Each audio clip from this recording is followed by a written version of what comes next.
इश्क़ इरफ़ा की दौलत रशीदी में है।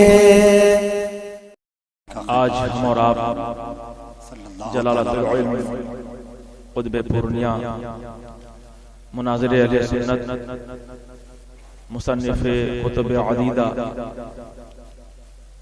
हज़रत अल्लामा मुफ्ती यूसुफ अलीमी रशीदी क़ुद्दसा सिर्रुहु के और से सरापा क़ुद्स में शिरकत की सआदत व बरकत हासिल कर रहे हैं।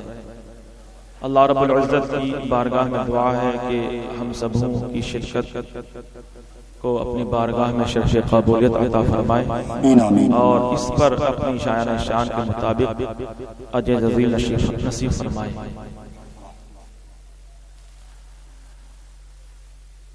मैं मुहिब्बे गिरामी वक़ार फाज़िल जलील हज़रत अल्लामा नदीम रज़ा यूसुफ़ी क़िबला ज़िंदा मजदहू के हुक्म की तामील के लिए कुछ देर के लिए हाजिर खिदमत हो गया हूँ। वरना हमारे मुखलिस अकाबिरीन को इस बात का इल्म है कि हमारे घर में शादी है। यूं भी हम सबको चाहिए कि हम सब न्याज़मंदी के साथ इस मुबारक मुक़द्दस तक़रीब में शिरकत की सआदत हासिल करें। पीर तरीक़त रहबर शरीयत खलीफ़े ताजुश शरिया नासिर कौम मिल्लत हज़रत अल्लामा नासिर रज़ा मिसबाही ज़िंदा मजदहू का हुक्म और इरशाद है कि आपको सिर्फ और सिर्फ खानकाह रशीदिया और उसके मशाइख के फ़ज़ाइल व कमालात पर ही मुख्तसर गुफ्तगू करनी है। इंशाअल्लाह कोशिश होगी कि मैं उनके हुक्म की तामील करूं। अल्लाह रब्बुल इज़्ज़त कबूल फरमाए। आप और हम सबको ये पता है कि हम और आप यहाँ उर्स यूसुफी में शिरकत की सआदत व बरकत हासिल कर रहे हैं। इसलिए हम सबों को ये जान लेना मुनासिब है कि खानकाहे आलिया रशीदिया के मशाइख की तालीमात और फरमुदात उर्स में शिरकत के हवाले से क्या है। खानकाहे आलिया रशीदिया के तीसरे अज़ीम सज्जादा नशीं शेखुल इस्लाम वल मुस्लिमीन क़मरुल हक़ अबुल फ़य्याज़ हज़रत शेख ग़ुलाम रशीद क़ुद्दसा सिर्रुहु की तालीमात उर्स में शिरकत के हवाले से बहुत ही ज़रूरी तौर पर किताबों के सफ़हात में मरक़ूम है। आपके मुरीद और खलीफा हज़रत सैयद मोहसिन पटनवी रहमतुल्लाह तआला अलैह फरमाते हैं कि क़ुत्बुल औलिया जमाल हक़ बंदगी शेख मुस्तफ़ा उस्मानी क़ुद्दसा सिर्रुहु के उर्स के मौके पर हमारे पीरो मुर्शिद ने रोशनी का एहतमाम मेरे ज़िम्मे फरमाया। मैं बहुत ही सरगर्मी के साथ उस खिदमत को अंजाम दे रहा था। यकायक मेरे दिल में ये ख्याल आया कि काश लोगों को हमारी इस खिदमत की खबर हो जाती। इतना ख्याल आना ही था कि हज़रत क़मरुल हक़ रज़ियल्लाहु तआला अन्हु बोल पड़ी। चूंकि बुजुर्गान दीन दिलों के खतरात से वाकिफ होते हैं, दिलों के हालात से आगाह होते हैं, इसीलिए बरजस्ता हज़रत क़मरुल हक़ ने इरशाद फरमाया कि एक शख्स काबे मुअज़्ज़मा गया और खाने काबा में दाखिल हुआ और वहां जाकर ये नियत की कि काश मेरे और मेरे बच्चे की शोहरत और मकबूलियत लोगों में हो जाती। हज़रत क़मरुल हक़ फरमाते हैं कि मैं अपनी इस सोच पर हद दर्जा शर्मिंदा हुआ और हमें अपनी सोच की तरदीद पर यह हमें तालीम मिली कि किसी भी नेक काम में मखलूक से कोई इवज़ नहीं होना चाहिए, कोई तलब नहीं होनी चाहिए। और ये हज़रत क़मरुल हक़ ने इरशाद फरमाया कि बुजुर्गाने दीन के उर्स में किसी छोटी चीज की तलब अल्लाह तबारक व तआला की बारगाह में नहीं करनी चाहिए। बल्कि जब भी कोई शख्स बुजुर्गाने दीन के उर्स में हाजिर और मौजूद हो तो उन्हें चाहिए कि अल्लाह तबारक व तआला से आखिरत मांगे,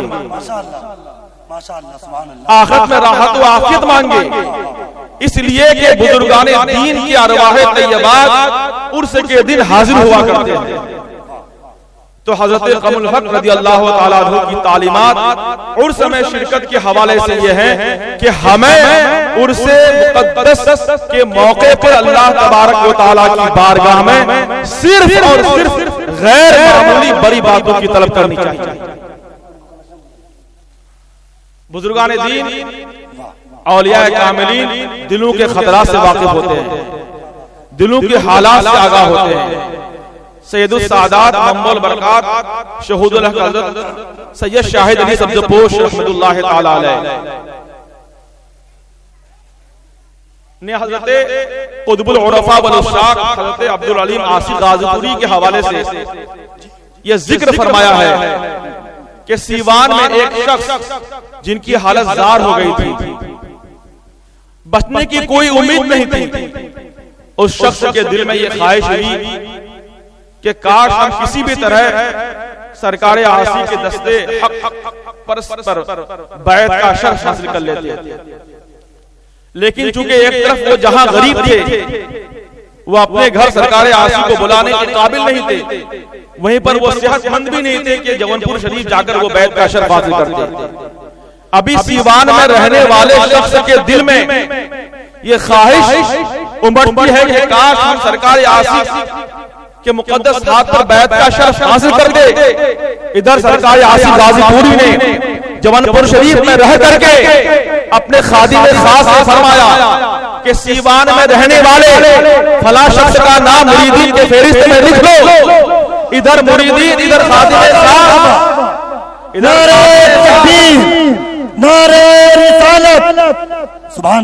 इधर खादिम खास सीवान में रहने वाले शख्स का नाम मुरीदीन के फेरिस्त में लिखता है और उधर सीवान में रहने वाले शख्स को अपने तकिया के नीचे शजरा भी मिलता है और टोपी भी मिल जाती है। ये जाहिर और बातिन का फर्क हमारे लिए है, ये करीब और बईद की तफरीक हमारे लिए है। ये औलिया कामिलीन, ये बुजुर्गाने दीन, ये मुकर्रबाने बारगाह इलाही जिस तरह जाहिर को देखते हैं उसी तरह बातिन को भी देखते हैं, जिस तरह करीब को देखते हैं उसी तरह बईद को भी देखते हैं। हमें इस तसव्वुर के साथ मुक़द्दस उर्स की तकरीब में शिरकत की कोशिश करनी चाहिए कि जिस तरह के हमारे साहिबे उर्स हो, हमारी शिरकत को अपने निगाहे वलायत से कब्र मुक़द्दस में रहते हुए देख रहे हैं और हमें अपने फैज़ान से मालामाल भी। सुभान अल्लाह।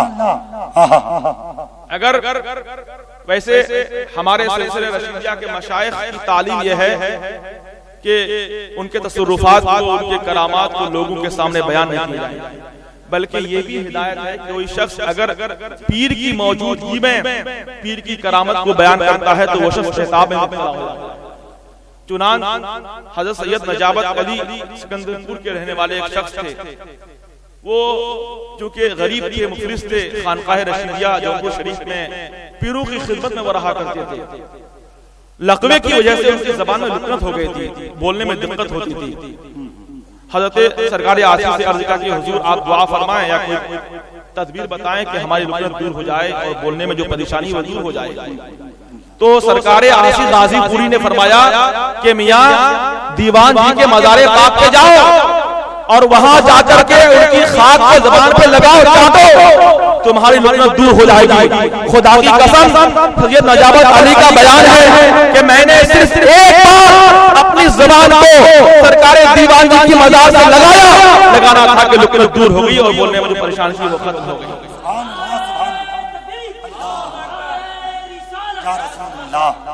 इसीलिए हज़रात वैसे तो मुझे हिदायत है और तालीम है कि बुजुर्गों की करामात और तसर्रुफात को बयान नहीं किए जाएं, लेकिन चूंकि ये जाहिरी हयात ही तक है और जब वो बुजुर्गाने दीन दुनिया से रुखसत हो जाते हैं तो करामात को मुरीदीन की तरगीब के लिए बयान करने की रुखसत है, इजाजत है। हजरत इसलिए आप करामात समाअत करें। हजरत करम फरमाए। चिराग पूर्णिया हजरत मौलाना इरफान अली रशीदी, आप बुजुर्गान दीन की तालीमात को देखें, उनकी जिंदगी के हालात को देखें, तो एक बात आपको तमाम बुजुर्गान दीन में कदरे मुश्तरक नजर आएगी, वो ये कि वो मखलूक खुदा पर हद दर्जा शफकत फरमाते थे और मखलूक खुदा की खिदमत में किसी भी तरह से कोई कमी नहीं रहने थे। वो हजरत दीवान जी हजरत बंदगी कुदसा सुरूह फरमाते हैं कि जिसको जो भी सिला मिलता है, जो भी मकाम और रुतबा मिलता है, मखलूक खुदा की खिदमत की वजह से मिलता है। आला हज़रत ने फतावा रज़विया में तहरीर फरमाया है कि फराइज़ व वाजिबात के बाद मखलूक खुदा की खिदमत से अफजल कोई भी नेकी नहीं है। और मैं अर्ज करूं, सुभान अल्लाह, नारे तकबीर, नारे रिसालत, मसलके आला हजरत, तालीमाती आला हजरत, उर्से यूसुफी, अल्लामा फज़ैल यासीनी, नारे तकबीर। और मैं आपको अर्ज करूं कि जिसको भी जो मकाम रुतबा मिला है खल्क़ खुदा की खिदमत से मिला है, और जिसको जो मकाम मिलेगा खिदमत खल्क़ की वजह से मिलेगा। मैं क्या और कभी कभी खिदमत खल्क़ की वजह से इंसान को इतना बुलंद मकाम और दर्जा मिल जाता है कि इंसान उसका तसव्वुर नहीं कर सकता है। हजरत मूसा अलैहिस्सलाम ने अल्लाह रब्बुल इज्जत से बार बार किया, परवरदिगार आलम मेरी कौन सी अदा तुझे पसंद आई कि तूने मुझे नबूवत के एजाज से मुशर्रफ फरमाया, नबूवत के मकाम पर फाइज किया। तो अल्लाह तबारक व तआला ने इरशाद फरमाया, ऐ मूसा बात यह है कि जब तू शुएब अलैहिस्सलाम की बकरियां चराया करता था, एक दिन तुम्हारी एक बकरी रेवल से अलग हो गई, वो बकरी भागती जा रही थी और तुम उस बकरी को पकड़ने के लिए भागते जा रहे थे। यहाँ तक कि बकरी जब थक गई, तुम बजाय बकरी पर गुस्सा उतारने के बकरी को तुमने पकड़ा और उसकी पीठ पर तुम हाथ फेरने लगे। ऐ मूसा तुम्हारे नबूवत के मकाम पर फाइज होने का जाहिर सबब ये है कि तूने बकरी पर जो शफ़क़त की, ये शफ़क़त मुझे इतनी पसंद आई कि मैंने तुझे नबूवत के मकाम पर फाइज फरमाया, रिसालत के मकाम पर जिंदाबाद जिंदाबाद। इसीलिए बुजुर्गाने दीन और अस्लाफ़े किराम और मुक़र्रबाने बारगाह इलाही की तालीमात पर अमल करने की कोशिश कीजिए, उनके फरमुदात को अपने लिए नस्ल बनाइए, उनकी खिदमत को अपने लिए मिसाल राह बनाइए।